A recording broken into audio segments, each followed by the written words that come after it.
આજે આપણે Bhuj collector office જિલ્લા સેવા સદનની સામે જે ગાય માતાને રાજ્ય માતાનો દરજ્જો આપવા માટે જે સંતો મહંતો દ્વારા જે આંદોલન શરૂ કરવામાં આવ્યું છે તે આપણે અહીંયા વધાર્યા છે અને પરમ પૂજ્ય દેવનાથ બાપુ અને સંતો બિરાજમાન છે અનશન ઉપર, તો આપણે એમનાથી વાતચીત કરીએ ને બાપુ શું કહે છે.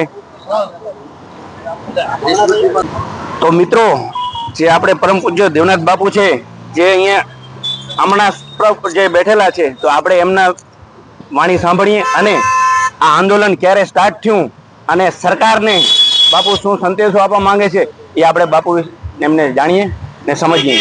તો બાપુ, જે આપણું આંદોલન આપણે ચાલુ કર્યું છે ને સરકાર સુધી આપ શું કહેવા માંગો?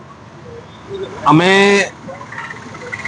ઉપવાસ ઉપર બેઠા છીએ. આજે ચોથો દિવસ છે ઉપવાસનો અને અમારી સરકારથી માંગણી છે કે ગુજરાતની અંદર ગાય માતાને રાજ્ય માતાનો દરજ્જો આપવામાં આવે. આપણે જોયું હશે, ગામ ગામ શહેર શહેરની અંદર ગાય છે અથવા તો નંદીઓ છે એ બહુ દુઃખી છે, રખડી રહ્યા છે. એમને તકલીફ પડે છે, સાથે સાથે જો માણસો છે એને પણ બહુ મોટી તકલીફ છે. ગૌશાળાઓમાં ગાયો છે, પાંજરાપોળોમાં ગાયો છે, ચલો એ તો સુખી છે, પણ રોડ ઉપર ફરી રહી છે એ પણ ગાની દીકરી છે, એ પણ ગાનો દીકરો છે. તો એની બધાની વ્યવસ્થા થાય અને બધાનો સરખો કાયદો બને તો અમને એવો લાગે છે કે એ બધાની સાચવણી ત્યારે થશે કે જ્યારે ગુજરાતની અંદર ગૌ માતાને રાજ્ય માતાનો દરજ્જો મળશે.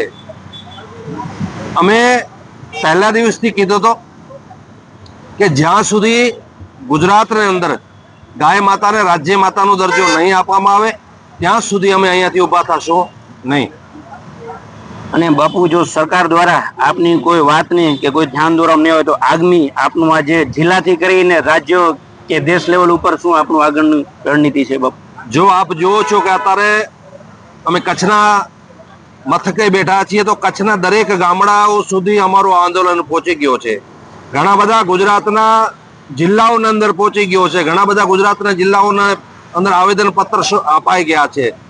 અગર સરકાર અમારી જો માંગણી છે ને નહીં સ્વીકારે તો રાજ્યવ્યાપી આંદોલન પહોંચશે અને મને લાગે છે કે એમાં બધાની જ આપણી ભલાઈ છે અને આ બધાનો જ દાયિત્વ છે કે આપણે જલ્દી રહેતે ગાયને ગુજરાતના રાજ્ય માતાનો દરજ્જો આપવામાં આવે. બાપુ, જે આગામી જે આપણે ભારત દેશની અંદર ગાય માતા માટે જે આપણે આંદોલનો થયા છે, કે એક દાખલો લઈ ઉદાહરણ ભારત દેશની અંદર એવા ઘણા છે કે ઇન્દિરા ગાંધીની જ્યારે સરકાર